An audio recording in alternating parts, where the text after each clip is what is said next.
Hey there, welcome back. Today I want to show you guys how to build a round camp. Now with this camp, there's going to be a few things we're going to cover. We're going to cover the placement of the blueprints, the placement of the foundation and the walls. Now, first thing you're going to want to start off with is 3 floors. And in the middle floor, the middle foundation I should say, you're going to want to try to get exactly in the middle the best you can. The more in the middle, the easier this will be. Now you're going to need doorways for this. You can't use regular walls. It's just going to have to be doorways. That way you can remove the foundation.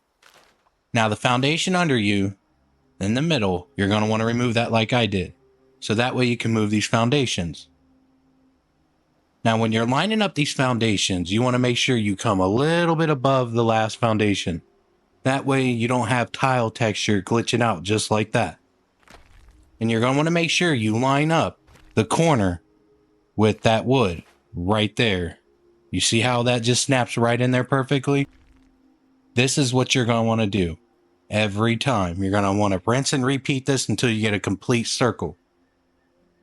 In the meantime, while you're doing this, you're going to switch back and forth from different foundations because you're not going to be able to go around in a circle if you don't.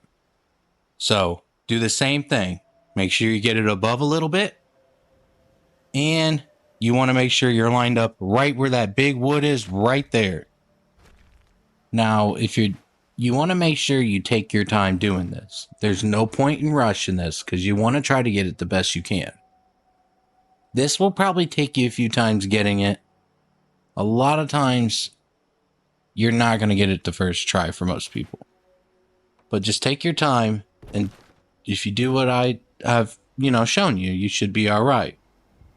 And make sure you get these leveled the way I was telling you, so that way your patterns on your floor ain't sitting there glitching out the texture. Not all of the floors and walls are going to be the same height. I mean, getting it that perfect is going to take you so long. But once you do this, we're going to move on to our next step. And that is putting the foundations on the outside of the walls. But just go around in a circle. Like I said, take your time going back and forth.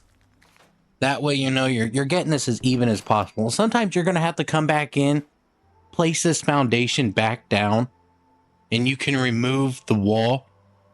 And, mess with the foundation, place the wall again until you believe that it's perfectly fine. After you've placed the blueprint, you'll be able to see what's happening. And you can adjust that blueprint because you're going to have to make another blueprint after. I mean, you don't have to, but I would. It would make things a lot easier. And you'll see by that. But just place your foundation up against the door frame. And when you do that, snap another foundation on the other side. And then just move the original foundation again, like shown in this video. Because you're going to want all the foundations outside. This is what's going to make the magic happen. So just make your way around in a big circle. It is a little tedious, but it's well worth it. Trust me. And you will run into this problem like this. You notice I couldn't put a foundation there. So sometimes you need to go back and delete the one before, because unless you go back and you adjust it, you're going to have to do it this way because it's interacting with the foundation. Sometimes if you're not in the middle perfectly, that's the problem you're going to run into. That some foundations are still going to run into each other until you get it perfectly straight and you adjust your original blueprint. You see, it's running into one of the foundations.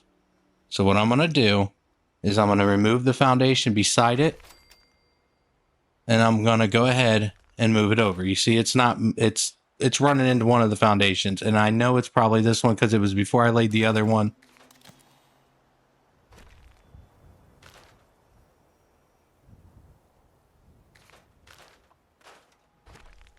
And there we go. And you should be able to place this one. And then we'll go back and be able to place the other one. And that's how you do that. Unless you want to go back and you want to make it perfect. I'm not trying to do that for the video. I just want to show you guys how it happens. All right, moving forward. Placing the blueprint. Now that we got that whole circle done, you're going to want to place the blueprint. But to do that, we're going to need one more final piece, the middle foundation. This is what everything's going to snap to and make it work. Now I've found that you want to raise this up just a little bit and you want to spin it 90 degrees just like this.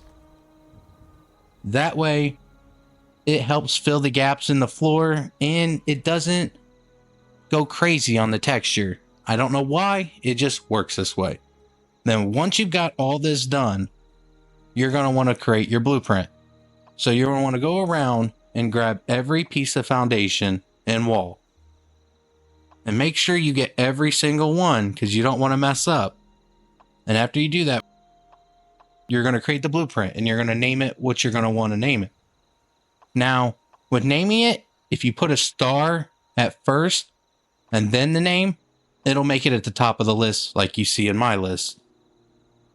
Now, once you've created the blueprint, now you can place the blueprint and everything's going to snap together. This is where it's going to come together.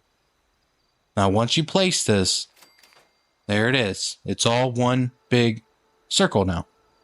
And then you can create your second blueprint and have this one where you can just place this one down and it's a lot easier placing than that massive one. So let's move forward. Placing the roofs. Now with this, you're going to need the flamer trap or you're going to need a friend in PvP mode to destroy the roofs. First, you're going to want to place down your roofs that you're going to place, that you can place without intersecting with each other. And then from there, we're going to destroy them. So get all the roofs placed. And this is going to take a few seconds. It is a little tedious, but it's worth it in the long run. I use the stash box in this. You can use tables. You can use whatever you can place a flame trap on. I've just done the stash box stacking because it always worked back in the day. Just out of force of habit. Now place your flamer on top of it and you're going to want to put a generator. So that way you're not going to have to keep triggering the flamer over and over again because that's just going to make it more tedious. And once you get this place, you can connect it and your flame trap will start. And then from there, you're going to want to take and you're going to want to move it around to every roof and to destroy them. So that way you can place your other roofs so they all intersect with each other. So just go around, place it, and just rinse and repeat, rinse and repeat. And after that, you'll have a whole entire roof. Now, sometimes they're going to want to snap into the broken roofs. So just play with it a little bit, spin the pieces, and then you should be able to get them to snap right. And after that, you're going to want to place your final flat piece inside the middle. And then you can repair all your roofs. I'm repairing them one by one just to show you. But you can go over to your camp module and you can repair all. Then after that, you're going to want to change all your walls into regular walls, well, your doorways into walls. And there you got it. There's your camp. I appreciate you guys following along. I really hope this helped you. If you're not a subscriber, please subscribe to this channel and give it a like. And like always, Vault Dwellers, thank you for being a subscriber. Thank you for being an awesome person. And we'll see you later. Take it easy.